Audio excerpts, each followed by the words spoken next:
আমি গম পাইছোঁ যে আসাম পুলিচ আৰু আসাম ফৰেষ্টত যথেষ্ট ভেকেঞ্চি ওলাইছে তো আমি জানো কি যে আসাম পুলিচ বা আসাম ফৰেষ্টত ল'ৰাৰ সমানে সমানে ছোৱালীসকলে প্ৰিপাৰেশ্যন কৰি আছে গতিকে এজনী ছোৱালীয়ে নিজৰ সময় উলিয়াই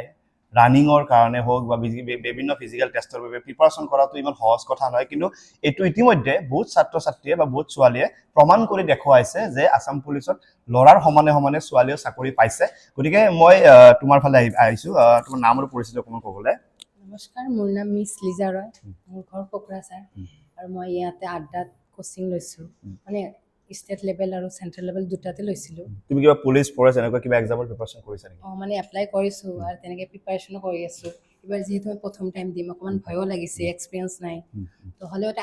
আশা কৰিছোঁ আৰু যাতে চিলেকশ্যন এটা পাম বুলি ভাবিছোঁ চেষ্টা কৰি আছোঁ আৰু ৰাতিপুৱা যদি আমি ফিজিকেলৰ কাৰণে তোমালোকে দৌৰা বা সেইটো ক্ষেত্ৰত টাইমটো কেনেকৈ মেনেজ কৰা এজন ছোৱালী হিচাপে তোমাৰ যিটো দায়িত্ব সেই দায়িত্বটো কেনেকৈ তুমি পালন কৰি আহিছা ৰাতিপুৱা সোনকালে উঠিব লাগিব ৰাতি যেনেকৈ আমি দেৰিলৈকে থাকিব নালাগিব কাৰণ যিহেতু ৰাতিপুৱা উঠিব লাগিব এইটো নিজৰ ওপৰত কথা আৰু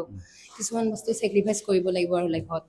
ৰাতিপুৱা উঠিলে তেনেকৈ মিলি যায় আৰু টাইমটো ক্লাছ যিহেতু 10টাত থাকে তো ৰাতিপুৱা 1 ঘণ্টা বা 1 ঘণ্টা 30 মিনিট তেনেকৈ পাৰি আৰু মিলাব মানে নিজৰ চেষ্টা থাকিলে আৰু অসম পুলিচ এটা আৱেগ হয় আৰু অসম পুলিচত চাকৰি পোৱাটো এটা মানে কেৱল এটা চাকৰি নহয় এটা আৱেগ আৰু বহুত ছাত্ৰ ছাত্ৰী সেইটোৰ কাৰণে যথেষ্ট কষ্ট কৰে গতিকে এইটো সেইখিনি ছাত্ৰ ছাত্ৰীক কি ক'বা যিসকলে অলৰেডি বহুতবাৰ দিছে বা ক'ৰবাত তেওঁলোকৰ অকল মাৰ্কছৰ কাৰণে চিলেকশ্যন হোৱা নাই তেওঁলোকক তুমি তোমাৰ ফালৰ পৰা কি ক'ব বিচাৰা মানে সেইটোৱে কৈছোঁ নিৰাশ হ'ব নালাগে যিহেতু মনত যদি হেঁপাহ আছে তো আমি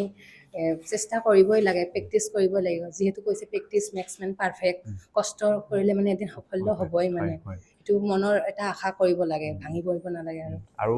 তুমি ছোৱালী হিচাপে যেনেকৈ প্ৰিপাৰেশ্যন কৰি আছা ৰাতিপুৱা দৌৰি আছা ফিজিকেলৰ কাৰণে পঢ়িছা লগতে ৰিটেনৰ কাৰণে পঢ়িব লগা হৈছে গতিকে গোটেইখিনি সমানে মিলাই আছে গতিকে বহুত শুভেচ্ছা এই কষ্টৰ ফল নিশ্চয় তুমি পাবা গতিকে বহুত বহুত শুভেচ্ছা জনাইছোঁ থেংক ইউ ছ' মাছ